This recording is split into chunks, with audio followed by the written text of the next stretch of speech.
প্রবল বৃষ্টিতে বিশ্ববিদ্যালয় ক্যাম্পাসের একটি মসজিদের ছাদ ভেঙে পড়েছে। তবে এই ঘটনায় কেউ আহত কিংবা নিহত হননি। বুধবার সন্ধ্যায় সৌদি আরবের দাহরানের কিং ফাহাদ বিশ্ববিদ্যালয় ক্যাম্পাসে ঘটেছে এই ঘটনা। সৌদি আরবের সংবাদ মাধ্যম আল আরাবিয়া জানিয়েছে, গত 2 দিন ধরে সৌদির বিভিন্ন অঞ্চলে প্রচণ্ড বৃষ্টিপাত হচ্ছে। অব্যাহত বৃষ্টির কারণেই কিং ফাহাদ বিশ্ববিদ্যালয়ের ওই মসজিদের ছাদ ধসে পড়েছে।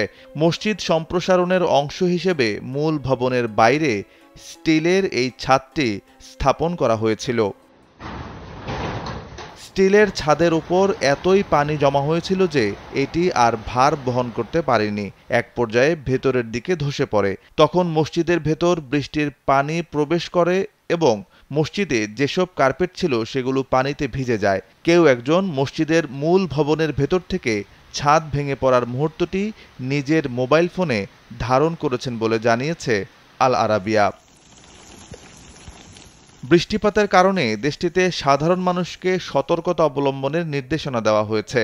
এছাড়া শিক্ষা প্রতিষ্ঠানগুলোতে সশরীরে শিক্ষা কার্যক্রম বন্ধ করে দেওয়া হয়েছে। সরাসরি ক্যাম্পাসে আসার বদলে পাঠদান কর্মসূচি চলছে অনলাইনে। সৌদির মতো মধ্যপ্রাচ্যের আরেক দেশ সংযুক্ত আরব আমিরাতেও প্রচণ্ড বৃষ্টিপাত হচ্ছে। বৃষ্টির কারণে আমিরাতের দুবাই বিমানবন্দরে বৃহস্পতিবার সকাল পর্যন্ত 13টি ফ্লাইট বাতিল করে দেওয়া হয়।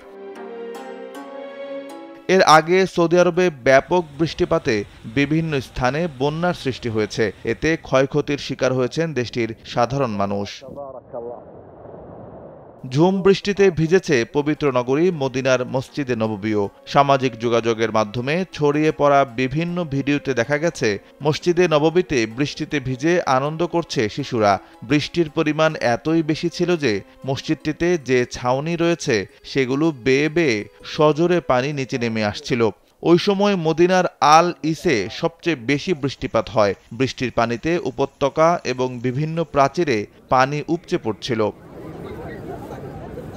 সৌদির জাতীয় আবহাওয়া কেন্দ্র মদিনার জন্য সর্বোচ্চ সতর্কতা জারি করেছিল। বৃষ্টিতে সৃষ্ট বন্যার পানিতে অনেক জায়গায় সাধারণ মানুষের গাড়ি ডুবে যায়।